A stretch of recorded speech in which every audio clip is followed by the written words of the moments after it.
Welcome to Pop Culture Retro, which was recently voted the 15th best podcast by the residents of Golden Years Retirement Community in Boca Raton, Florida.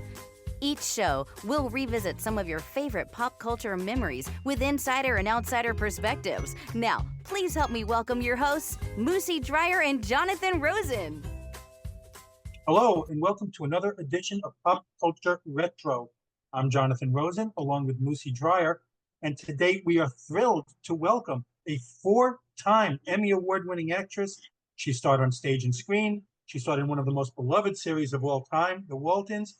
She also won an Emmy for her starring turn in the series Nurse. She was featured in the gripping Netflix drama Dahmer, and is now co-starring with Pat Boone in the recently released film Our Crossroads. Please help us welcome Michael Lerner. Michael, thanks so much for joining us.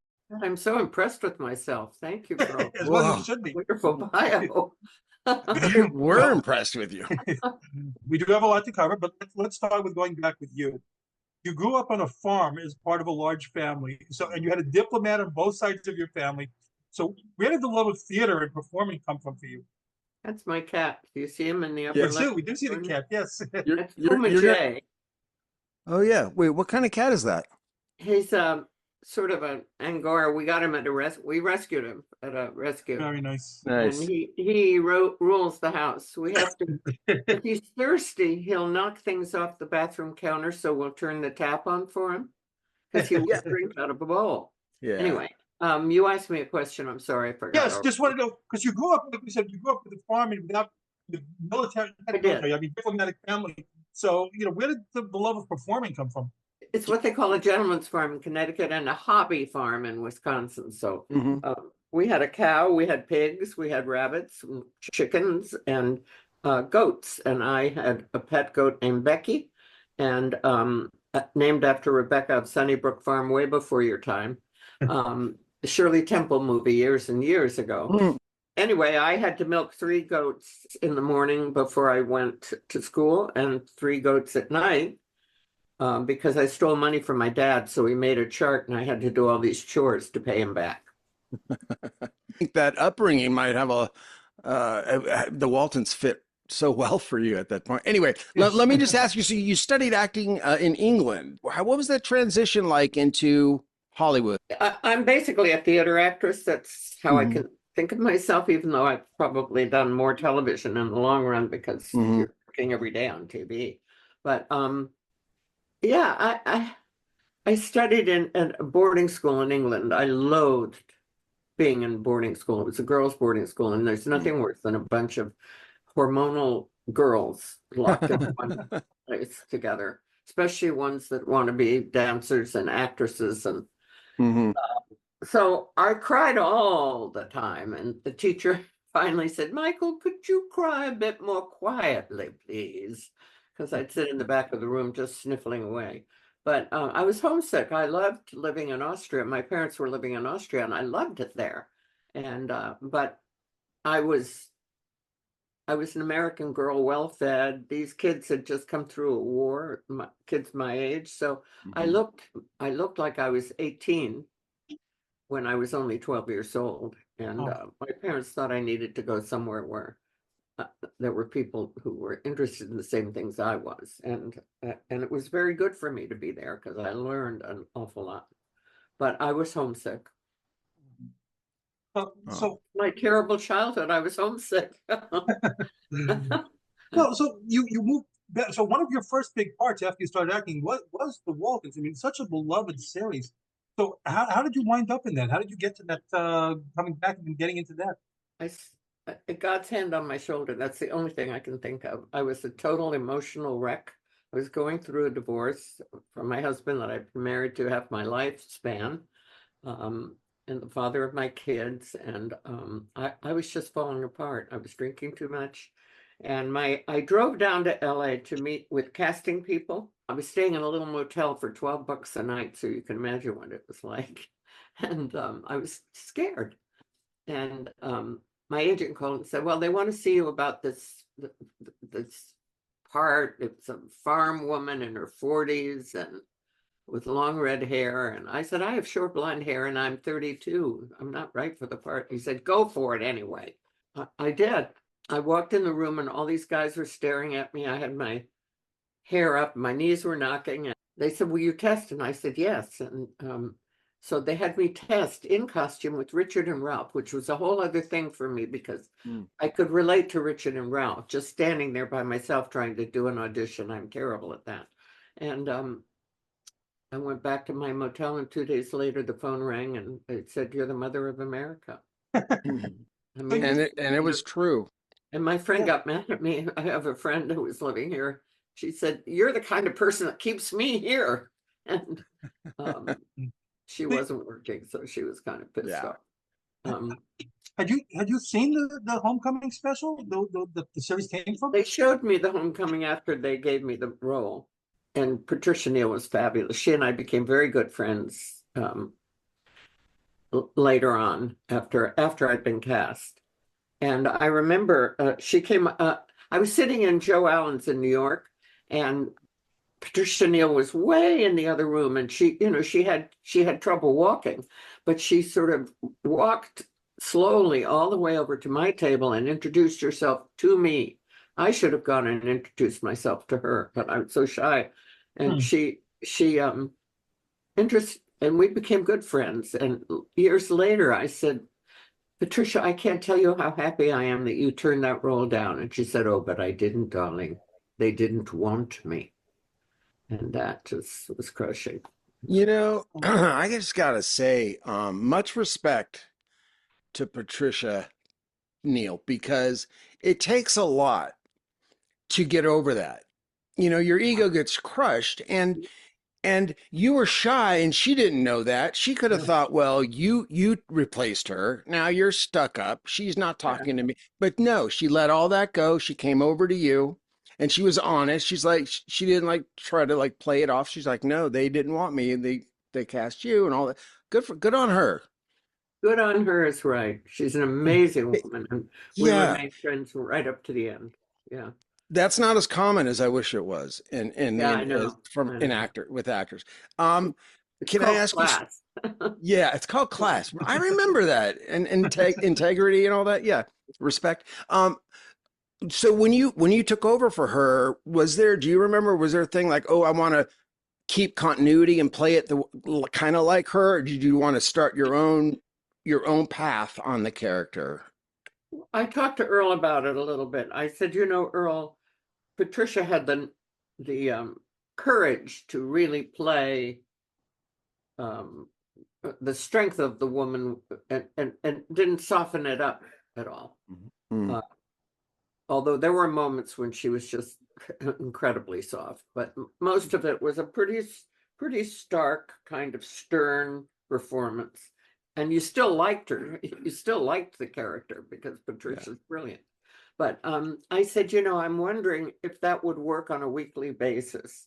It's one thing in a 2-hour one-time show, but every week to have this mother punishing, basically. I mean, there was one scene where Olivia gets the kids all dressed up in their Sunday woolen vest, and it's a hot summer day, and there's a pitcher of lemonade dripping with ice and everything on the table, but she won't let them drink it because she's waiting for the reverend. I said, this is child abuse. You get away with it once in a while, but you can't do this on a weekly basis. So or hide the we had to soften her up just a little bit. Yeah. Nice. So when the show first started, I mean, you were scheduled opposite Flip Wilson, which had been the #1 show on TV, another popular show, The Mod Squad. So was there some concern that we're not going to make it? I mean, is there some... Ralph and I were laughing when we saw what did we go see? We saw some of the not outtakes, but I guess we were seeing the first episode, and we didn't think we stood a chance. I mean, I had other things lined up. I was going to go on tour with ACT, the American Conservatory Theater. I was supposed to do Private Lives, and graciously, Marcia Mason replaced me, and so I could do the series. But we didn't think for a minute that this was going to go anywhere. Because they're vastly different. The Waltons and then Flip Wilson sketch comedy, which props to him. I used to watch that show too. He was very talented. But I think Fred Silverman at the time had just like canceled all their rural type shows or whatever and got rid of that, thinking that that's not in right now or something like that. And then here comes the Waltons, and you're thinking, oh gosh, this isn't going to go, and you're making other plans. Exactly. And boy, did it go differently than you thought? Isn't that amazing? I mean, Yeah. thanks to Earl Hamner and the writing, one thing, and I think that maybe the country was hungry for that kind of family feeling. And Mhm. I just met some people on the street last night. Not that I'm hanging out on the street all the time, but on our street we were walking, and they were from Iran, and they had seen the show in Oh, Iran. wow. So, and I went to Bangladesh, and people greeted me at the airport. I thought, what is this? Because I was a star in Bangladesh because of the Waltons. And I think it's because family is family, and people. Thank Yeah. you. I was going to say it's not cultural, it's universal. I mean, you know, that safe. And listen, I got to say that it wasn't just like, oh, it's a perfect thing you said, they're hungry for what it was. But it wasn't just that, because there were a lot of attempts at it. I did an episode of the Waltons, excuse me, and there was something you can't plan on, something you can't put on a blueprint. It just has to happen magically. And you guys, like, it was a family. And there Was were I a in lot. the episode with you? I was in an episode, I didn't do a lot. I was in an episode called The Braggart. It was the baseball episode where, I don't know, two camps of two different little counties or whatever had to play each other in the outdoor field in the baseball game. And Mary McDonough, I went to work with her because I knew her in off camera in real life. And anyway, what I was getting at is that like you guys, the chemistry came across, you know, on screen. And it was just, you guys were a warm glass of milk, the Waltons, and all the way to the good night, John Boy, you know, and everything was just like, you know, you felt it was a safe viewing, you know. We all wanted our families to be your Really, family. yeah. I know, don't we only? Yeah. Mine sort of was in some ways, and in others not. My parents were very sophisticated, and there was a lot of alcohol in my family growing up and stuff like that. But we did live on a farm. There were goats. I did milk them every morning and every night. I fed that's the amazing. rabbits. I fed the pigs. I did all of that. And you know, my mother was warm and fuzzy most of the time, and you know, my dad I trusted. So I had a pretty good childhood. Nice. And I could bring that Into to the show. Plus, I'm an actress. You know, you don't make any money when you're just starting out in the business. No. So you know, I was a housewife as well. I Mm. baked pies, I baked bread, I had kids, I had a husband. You know, and I could bring that to the show as well. And after a while, I think when the writers get to know you, they start incorporating your personality into the personality of the character you're playing. Yeah. So, I want to ask there, one of the things that I was reading this week when, you know, researching about the Waltons, that Richard Thomas is demanded that he get top billing. So if that's, did anyone take issue with that because they've been, you know, more experienced actors, you know, than him on the show? Well, it was his show. He was John Boy, and the show was based around his character in the beginning. And when he left the show, we all got to renegotiate a little bit. We got a little more money, and we you know, we got a little more whatever. But the show was his. He was the first person cast, and it was about John Boy. It was about Earl Hamner. Earl memories. Hamner. You know, but so yeah, he deserved top billing. I thought he was one. He's a very nice guy. Well, you know how people like Henry Winkler and John Ritter, they always have these like, oh, the nicest people in show business reputations. Honorable mention to Richard Thomas. Like I've only met him a couple times, but He's a great guy. he seems like and he has good. a wicked sense of humor, which makes him bearable. Otherwise, he'd be so sweet you'd get diabetes. But, Speaking of sense of humor, and I'm going off path for a second, Jonathan.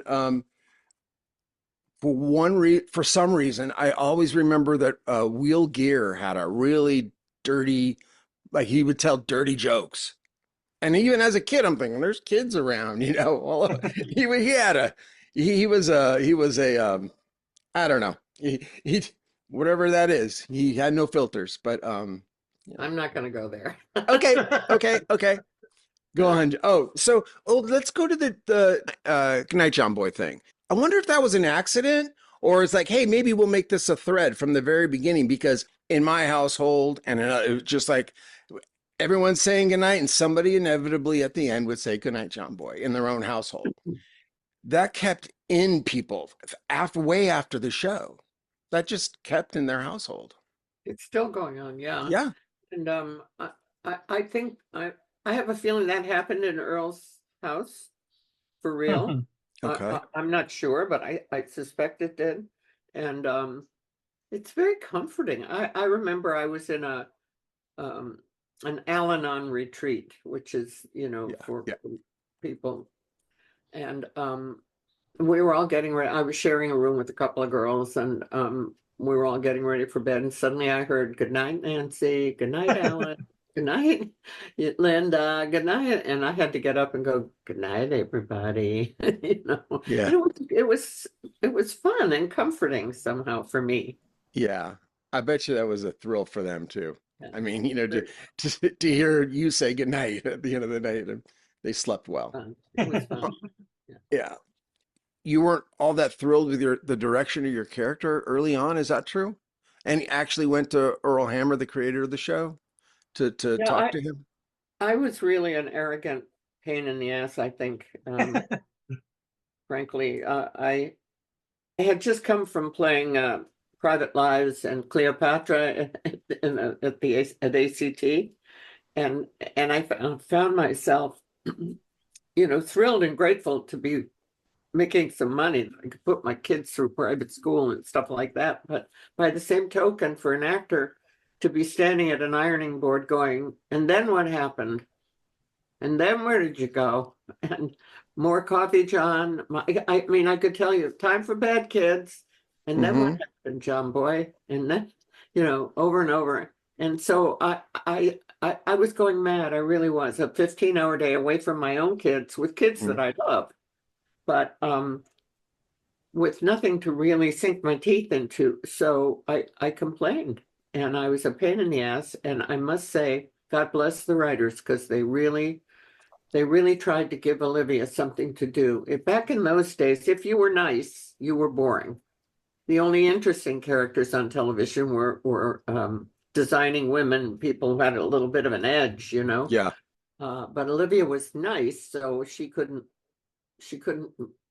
they didn't know what to do with her except have her say nice things and good night, everybody. And then where did you go? And and all that. And they gave me some pretty interesting things to do. I had a miscarriage. I had a little flirtation with a former lover who happened to be my ex-husband, Peter Donat. And they really worked very hard to keep me happy. And I'm so appreciative now. And we've all become very good friends, so there are no hard feelings. But I really regret that I was sometimes really, Right. she says this in this page, and then she contradicts herself on that page. Which is it? Stuff like that. And as an actor, nice. I was complaining about something, and he just tore the pages out of the script. I had just been doing Shakespeare and Moliere, and you don't tear pages out of a script. Throw them in the waste paper basket. I couldn't. I didn't know how to come to terms with that, but I did eventually. Yeah.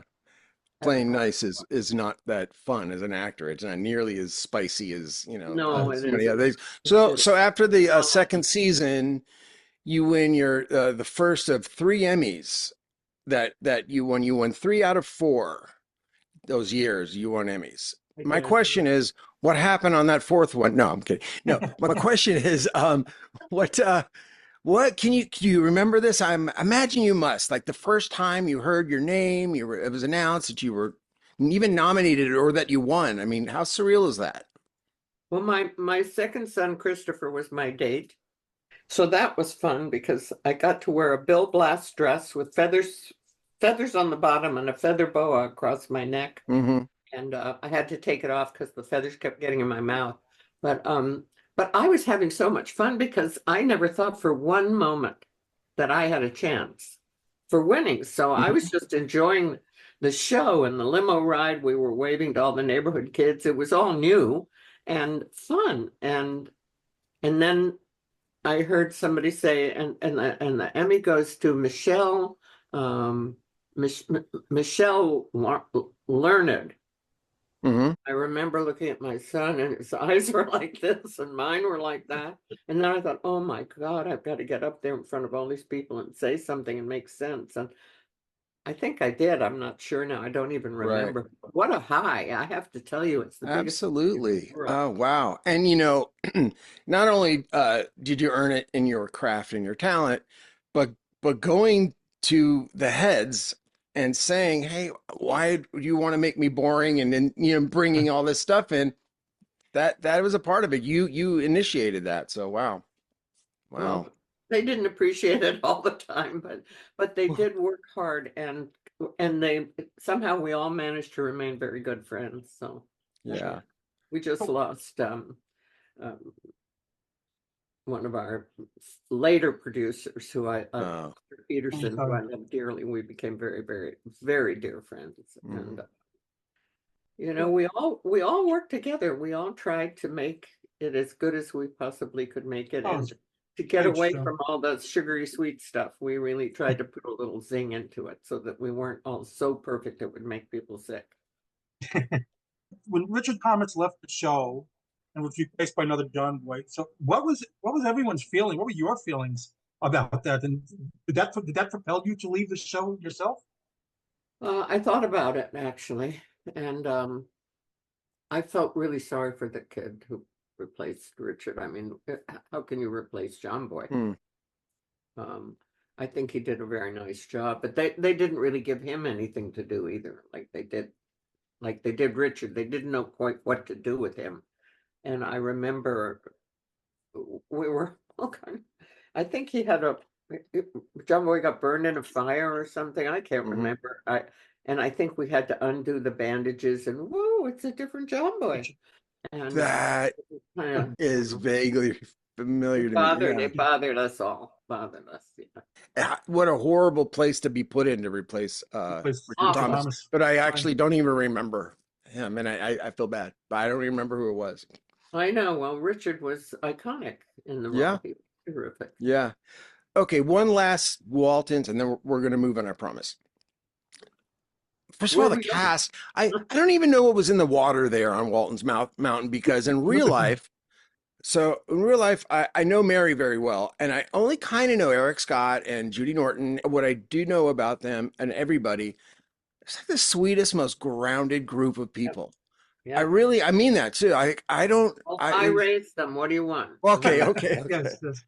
Okay. Well, how about like Ralph Waite or Ellen Corby? Any memories or stories?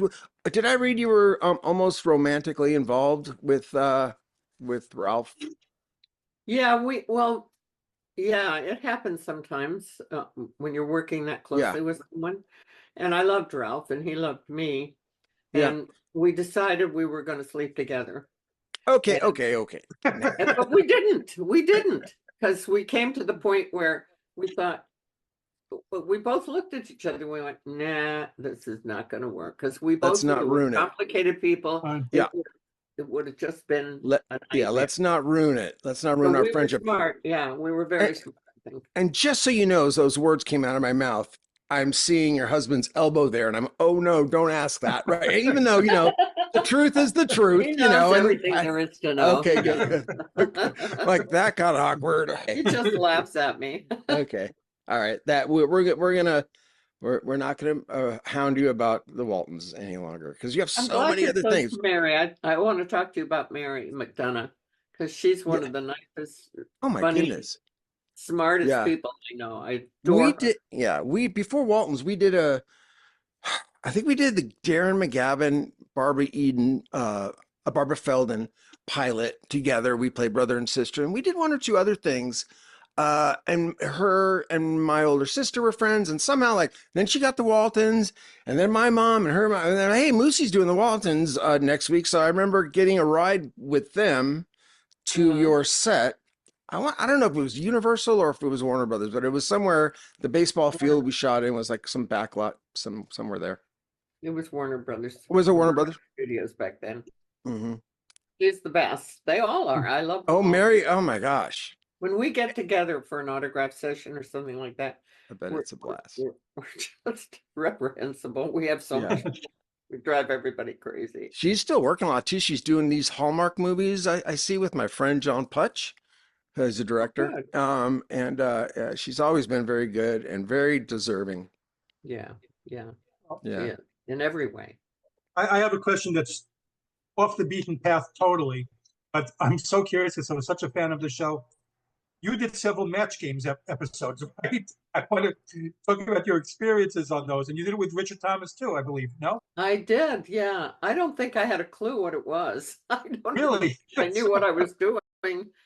You know, it was all so new to me because theater is so different. Theater is so much more down to earth. And, you know, all this limo and all that stuff I wasn't used to in the beginning. Now I love it. But when it happens, it doesn't happen as much now. But yeah, I don't think I really had a clue what it was all about, but I did it anyway and had a good time doing it. Yeah. It seemed like such a fun experience to be on those shows. It just seemed like wild. They were fun. Yeah.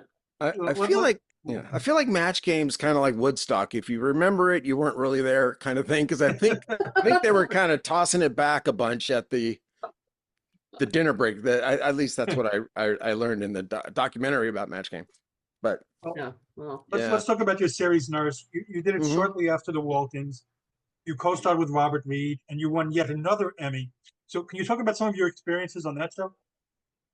we were shooting in a hospital in New York, a real hospital. Oh my God. Cockroaches on the walls. Oh, I'm telling you, my dressing room was just a hospital room with a glass table from the Salvation Army.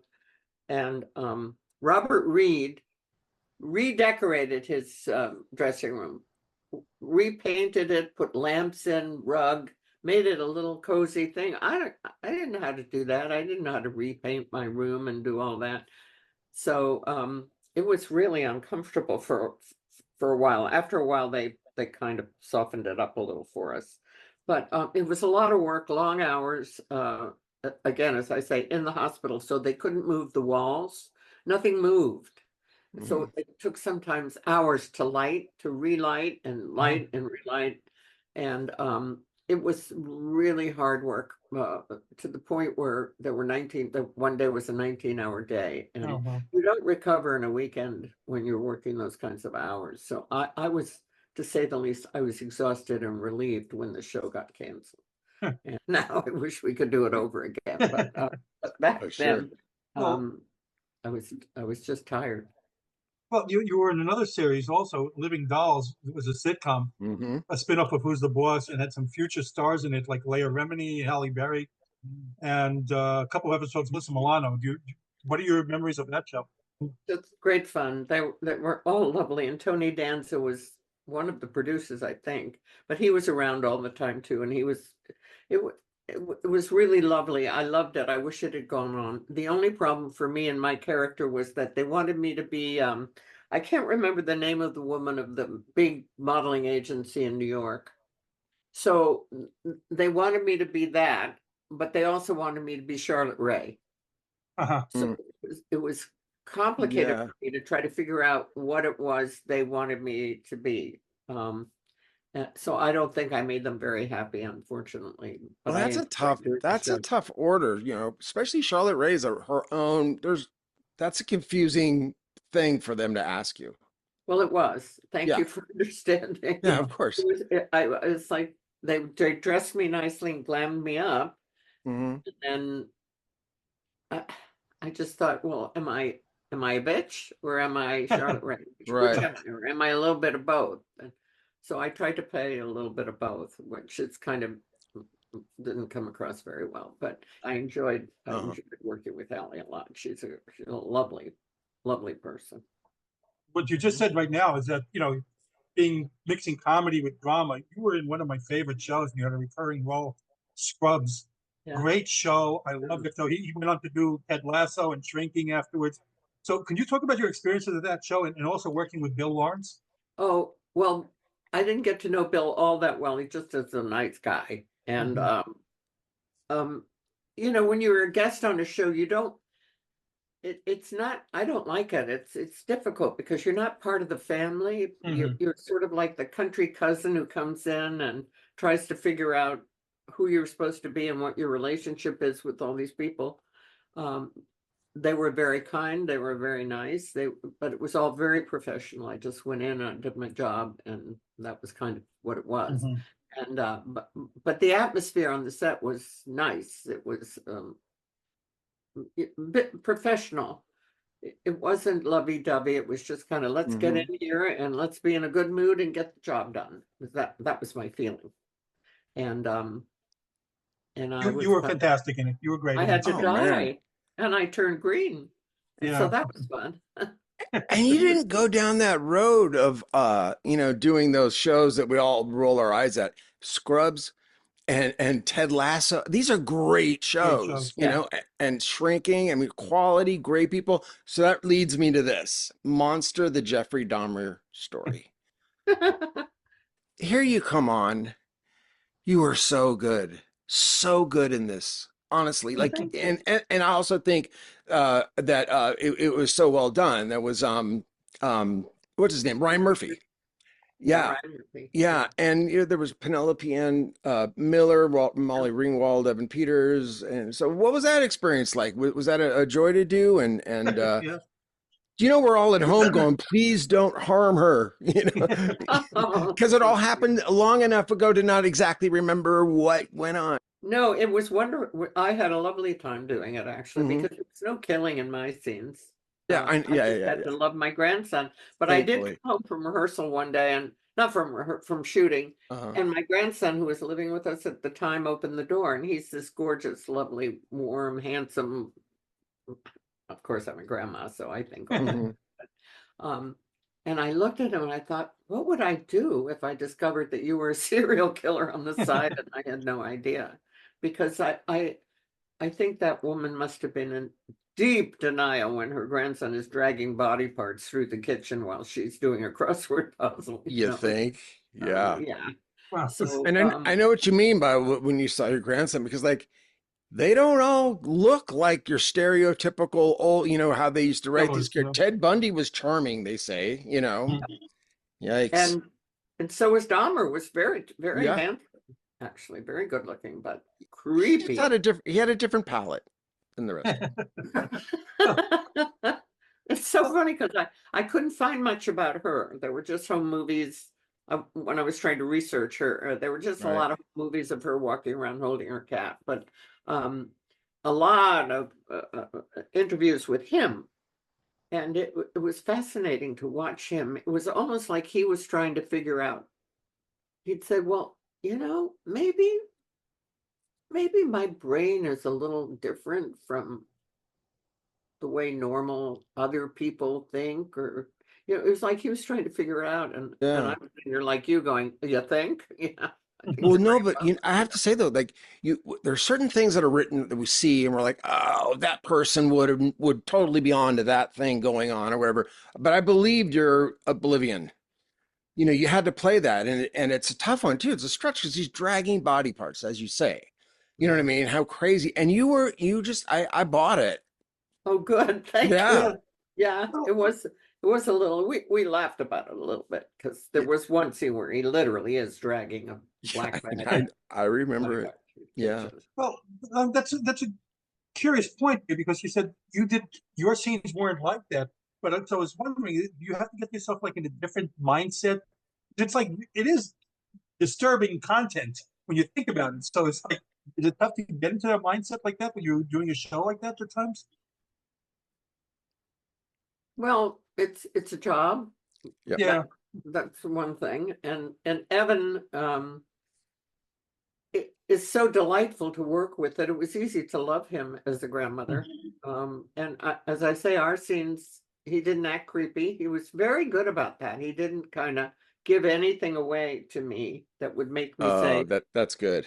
Why Yeah. why are you acting so weirdly? He didn't do any of that. He was just my grandson, Oh, and good. he was sweet. And Nobody needs a method Dahmer. yeah, no. Yeah. He's So so he great was, in many it roles. was a pleasant, actually, for me, it was a pleasant experience. Unfortunately, Excellent. the Excellent. story isn't pleasant, but the So work you're in was. a new film called Crossroads with Pat Boone. Oh my gosh, Pat Boone. Our, Yeah. Tell us about that. It was I a mean, one is day. it? Go ahead. It was a 1 day shoot for me. Oh, okay. All my scenes were in 1 day, which I love. Mhm. And the crew was fabulous. The director was Neil, was charming and easygoing, and Pat Boone is Pat Boone. I mean, he's Yeah. just what you think he is. He's just this Yeah. nice, easygoing guy, very religious Yeah. in the best, but doesn't throw it at you in any way. Very professional, knew his lines. Mm. I had one bad day. No, that was Dahmer. But yeah. no, I was on track for Our Crossroads. But it was a happy memory for me. It was one of the happiest shooting days I've had in my entire career. It was a very happy day. Oh, And great. That's so we great. just saw a screening of it, and it's a very gentle movie. It's Yeah. about a woman who just takes in 6 orphans and raises them. She and her family, she and her husband. Yeah. And Pat and I play the older. I always liked Pat Boone. And then when he came and did this podcast, He was so friendly. He was really I so was just friendly. like, oh, Yeah. good. He's a good guy. Yeah, So that he's was a great. guy. Yeah, Yeah. I liked Yeah. him very much. And we just saw that, as I say, we just saw the Mhm. screening of it, and Okay. it's sweet. It's a sweet movie. I don't Yeah. think it's a movie that's gonna win huge accolades or anything, but I No. think it's a very, very comforting, nice, Yeah. Mhm. faith-based film. So you've been on stage and screen. You've been in, stage such things as on Golden Pond Mm. and Driving Miss Daisy. Do you have a preference for one over the other? Well, of course, it always depends on, I mean, if you're bombing in a show on stage, you wish you were doing television. You wish you were anywhere else. Yes. But I think the stage is where I feel most comfortable. It's home for me. It's where I started out. And my years at ACT were really my happiest career years of my life. And personally, my marriage was falling apart. So personally, it was a tough time. Mm. But professionally, it was a wonderful time, playing great roles in a good, beautiful theater with wonderful actors and directors and a rep company, which is like a family. So those were happy days for me, happy career days. Yeah. Love theater. You've That's been the real. such- yeah. The Waltons was like a real family in real life, and that's what I was trying to convey earlier. But but theater is you sort of just become family quicker because you're so vulnerable out there on that stage, and you must trust each other.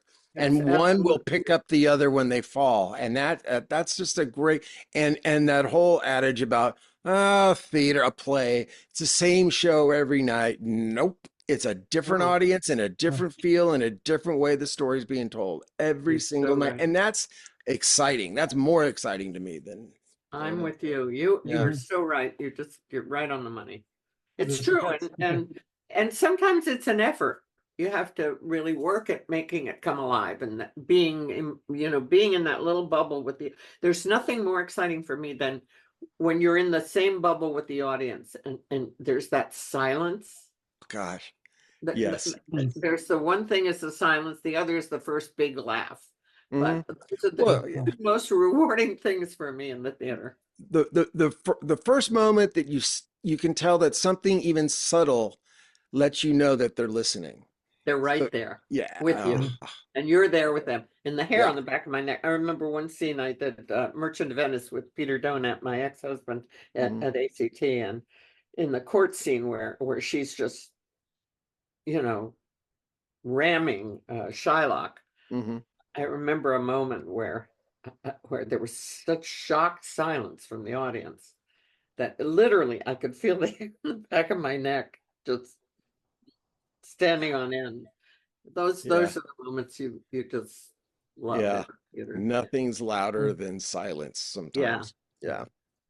I was Go ahead, looking Jonathan. through your career, and I was shocked because I could have sworn that you had one you plan on writing a memoir? Because I did not see any from you, and I was like shocked because you have such a great career.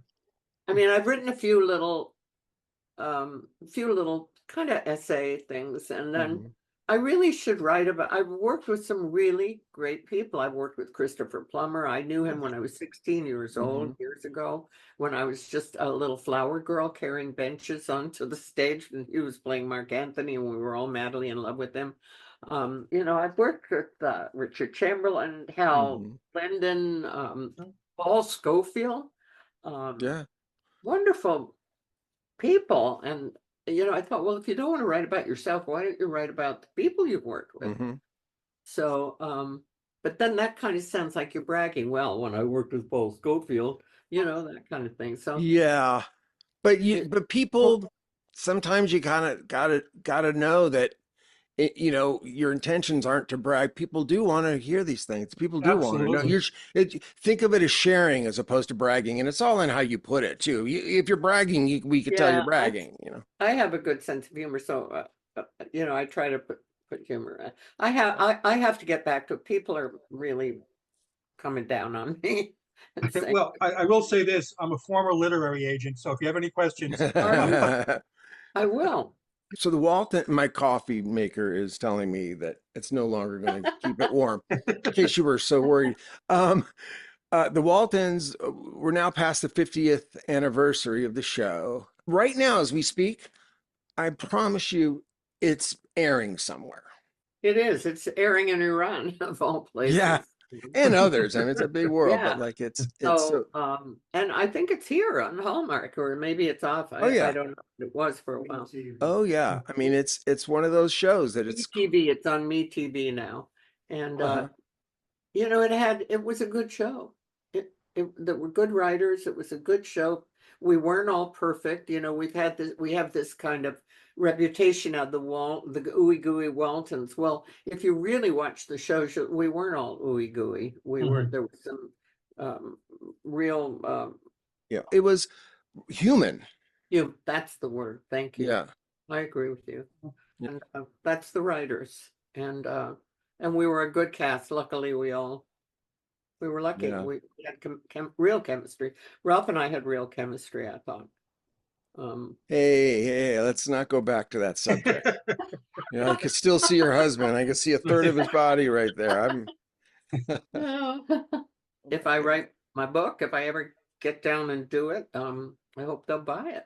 I really try to be honest, as honest as I can be when I'm writing. And I just have to sit down and do it. That's the hardest part. Sitting down and doing right. it. Absolutely. Having the patience. We're so honored that you came and spoke to us, Michael. Thank you so much. This was fun. I enjoyed it. Thank you. Oh, good. You good. Easy. Yeah. Well, send your husband to my house to make sure I say the right things or remember what I'm trying to remember. Could you? That would be a help. Good prompter. Yeah. Well, yeah. Don't forget that. Yeah. So they can see you. Where am I? There. There it is. Isn't he cute? Thank you so much. Oh, thank you. Thank you. This has been Pop Culture Retro. I'm Jonathan Rosen, along with Moosie Drier. And again, a very special thanks to Michael Learned.